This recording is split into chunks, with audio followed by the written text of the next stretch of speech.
The queen's Indian defense, based upon an early queenside fianchetto with b6, is a solid way to respond to white's opening choice.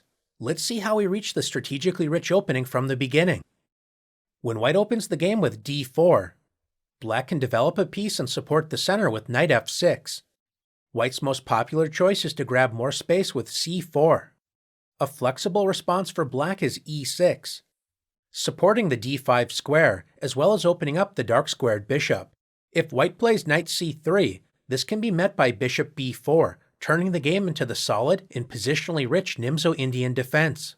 When facing this move order, white sometimes decides to avoid the Nimzo-Indian defense by developing the other knight first with knight f3. By playing knight f3 on the third move, we're able to reach the queen's Indian defense with b6. The main idea of the queen's Indian is to play a quick queenside fianchetto with bishop b7, activating the bishop on the long diagonal and helping support the center from a distance. Since black intends on taking over the long light-squared diagonal, a natural response for white is to play g3, preparing to fianchetto the bishop with bishop g2, fighting for control over the long light-squared diagonal. After both sides fianchetto their light-squared bishops with bishop b7 and bishop g2, black now has some interesting choices to consider, including the disruptive bishop b4 check, but black's most common choice is the solid bishop e7. After both sides castle,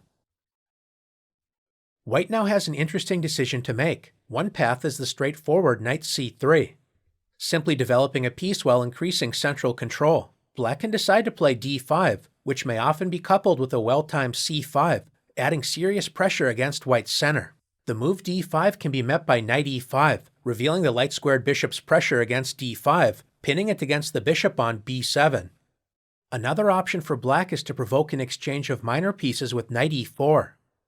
Black would like to exchange knights with knight takes c3. This helps black increase control over the long light-squared diagonal. Knight takes e4, allowing bishop takes e4, is not a particularly challenging way to meet black's knight lunge, as black's light-squared bishop does an excellent job adding pressure against white's kingside. After exchanging knights on e4, it's not uncommon for white to move the knight to e1, offering an exchange of light-squared bishops, creating a fairly unambitious, dry position. A more popular choice is to support the knight on c3, as well as adding pressure against the knight on e4 with queen c2. Provoking the exchange is knight takes c3, queen takes c3. White preserves the integrity of the pawn chain, but black has two satisfactory responses: f5, grabbing space on the king side and helping increase control over the central light squares. Or else black can strike in the center with the thematic pawn break c5. Since white cannot favorably play d5, black's light-squared bishop remains active as white's center is put under serious pressure.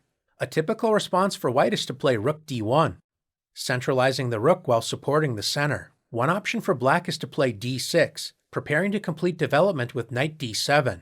This is a solid choice in most queen's Indian positions, so it's a theme to keep in mind. Another option for black is to intensify pressure against white's center with bishop f6, pinning the d4 pawn to the queen and preparing to increase the pressure with knight c6. So a sensible choice for white is to step out of this pin with queen d3. Now that the d-pawn is no longer pinned, white may consider expanding in the center with d5. Black can play d5, increasing the tension in the center, or else consider playing the provocative knight c6, tempting white's pawn forward when after an exchange of pawns, black prepares to play knight e5, offering a trade of minor pieces with an interesting middle game struggle to follow. Instead of playing queen c2, another popular choice is the strange-looking bishop d2. White wants to achieve the d4 to d5 pawn advance, a common theme in the queen's Indian for white, attempting to restrict black's light-squared bishop. White is willing to offer the bishop pair in order to achieve this goal. If black decides to capture the bishop, then after queen takes d2, white is ready to advance in the center with d5.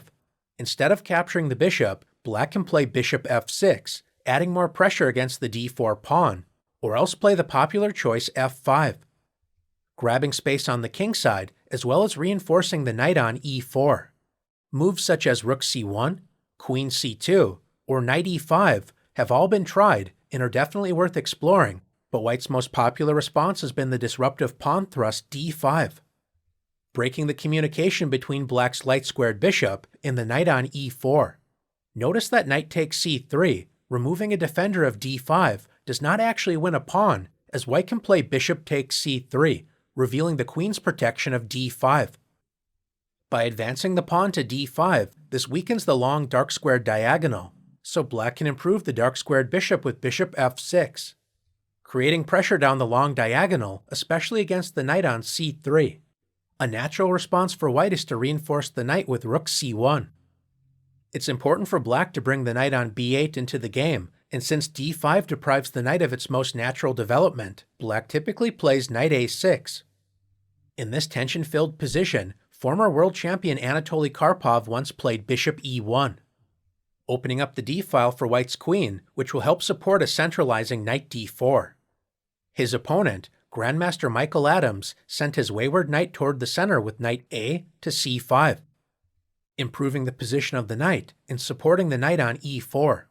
This move is generally prepared to meet a future b4 with knight takes c3, followed by replacing that knight with knight e4.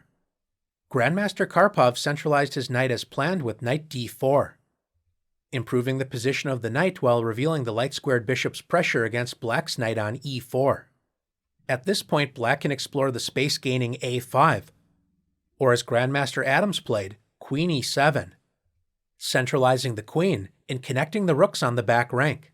As we can see from these two examples, the queen's Indian can lead to simplified, at times somewhat dry positions, or if both sides are in the mood for a fight, then we can reach a tension-filled middle game position like this one, in which both sides can expect a strategically rich struggle to follow.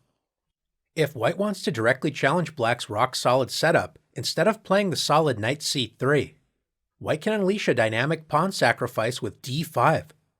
If black doesn't capture the pawn, then white will simply enjoy a strong central space advantage when black's light-squared bishop remains restricted.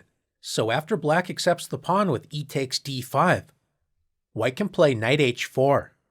By sacrificing the pawn, white's knight is now able to invade the f5 square, adding serious pressure against black's kingside. The knight move also reveals the light-squared bishop's pin against the d5 pawn. Black's position remains quite tied up, so in addition to the kingside pressure, the simple plan of knight c3 and c takes d5 is a very unpleasant prospect for black. With this in mind, black usually reinforces the center with c6, supporting the d5 pawn at the cost of further restricting black's bishop on b7. The c6 pawn also deprives the knight of its most natural developing square, so black will face some struggles completing development. In response to c6, white continues with c takes d5, when after knight takes d5, white's knight leaps into the enemy kingside with knight f5, adding pressure against the g7 pawn, as well as the bishop on e7.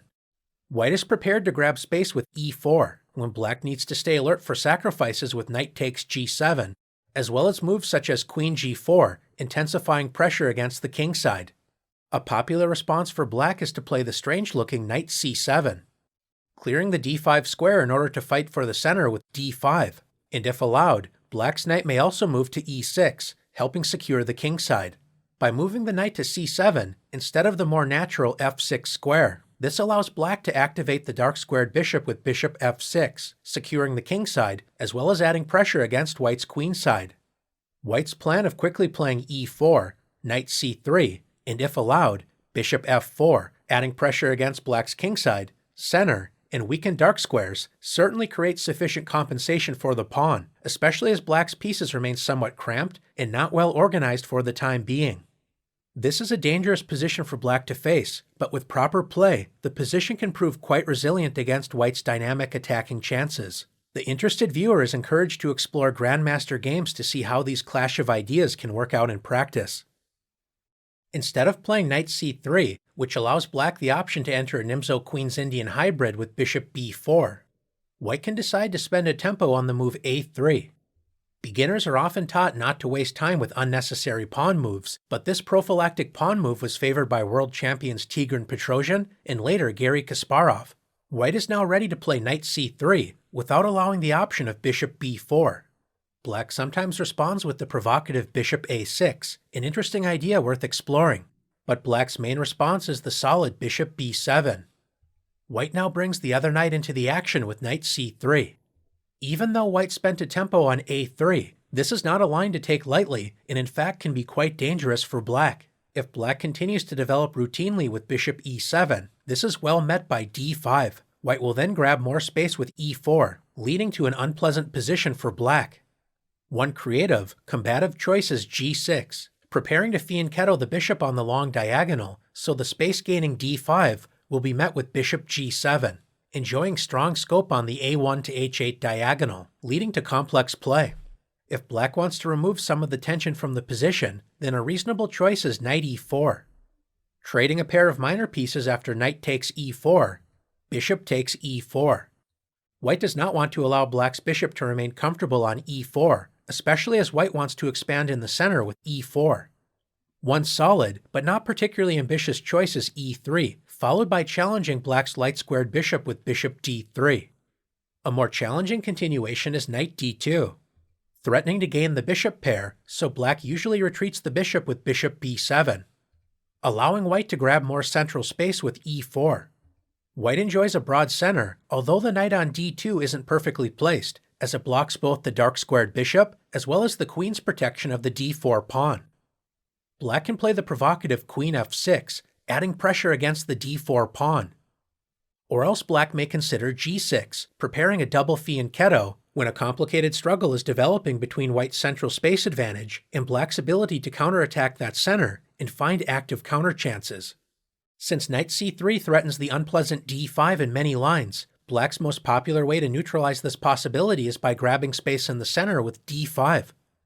Against this solid response, bishop g5 as well as queen c2 are interesting options to explore, but white's most popular, as well as direct continuation, is c takes d5, forcing black to make a serious decision. One option is to play e takes d5, gaining a solid footing in the center at the expense of blocking the light-squared bishop on the long diagonal. This is a solid choice worth exploring. White can then play g3, preparing to fianchetto the light-squared bishop and target the d5 pawn. White can also decide to play bishop f4, adding pressure against the c7 pawn, when black can fight against this pressure with bishop d6. If black would prefer to provoke greater complications, then capturing the pawn with the knight is a popular option.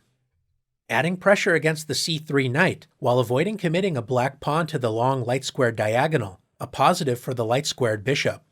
Striking in the center with e4 would simply lose a pawn after knight takes c3. So a popular choice for white is to support the knight, as well as prepare e4 with queen c2. In one high-level encounter, Grandmaster Sergei Karyakin exchanged knights with knight takes c3.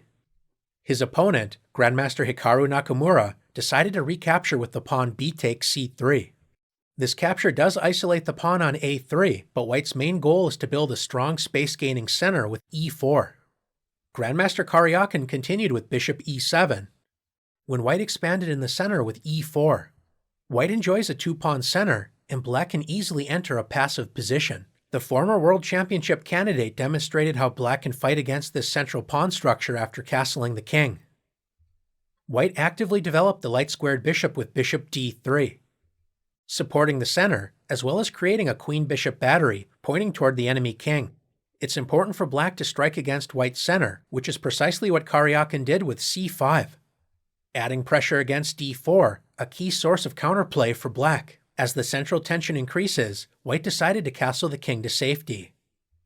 When black played the multi-purpose move queen c7, the queen aligns with the enemy queen on the c-file, preparing a potential exchange of queens with c takes d4. By moving the queen off of its original square, this also prepares to add more pressure against white's center with rook d8. White certainly does not want to extinguish his attacking chances by allowing an exchange of queens, so Hikaru played queen e2, centralizing the queen and maintaining the tension in the center. Black decided to develop the knight and increase the pressure against d4 with knight c6.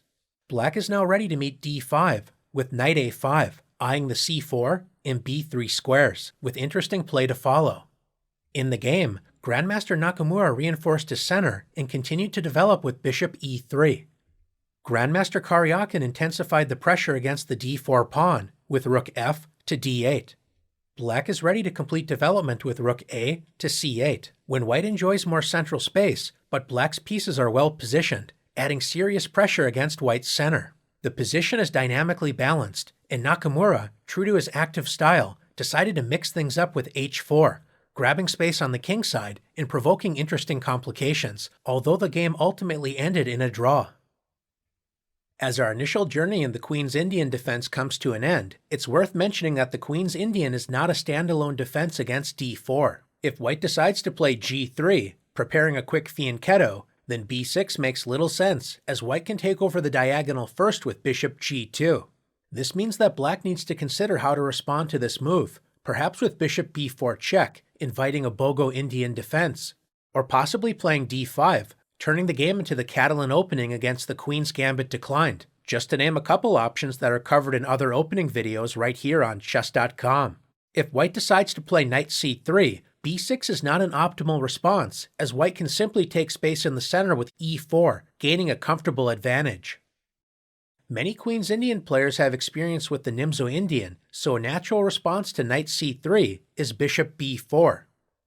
When white avoids knight c3 and plays knight f3 on the third move, the Queen's Indian defense is a solid, reliable response. White has a variety of ways to challenge the Queen's Indian defense, but black's position remains quite resilient, with no shortage of strategically rich lines available for both colors.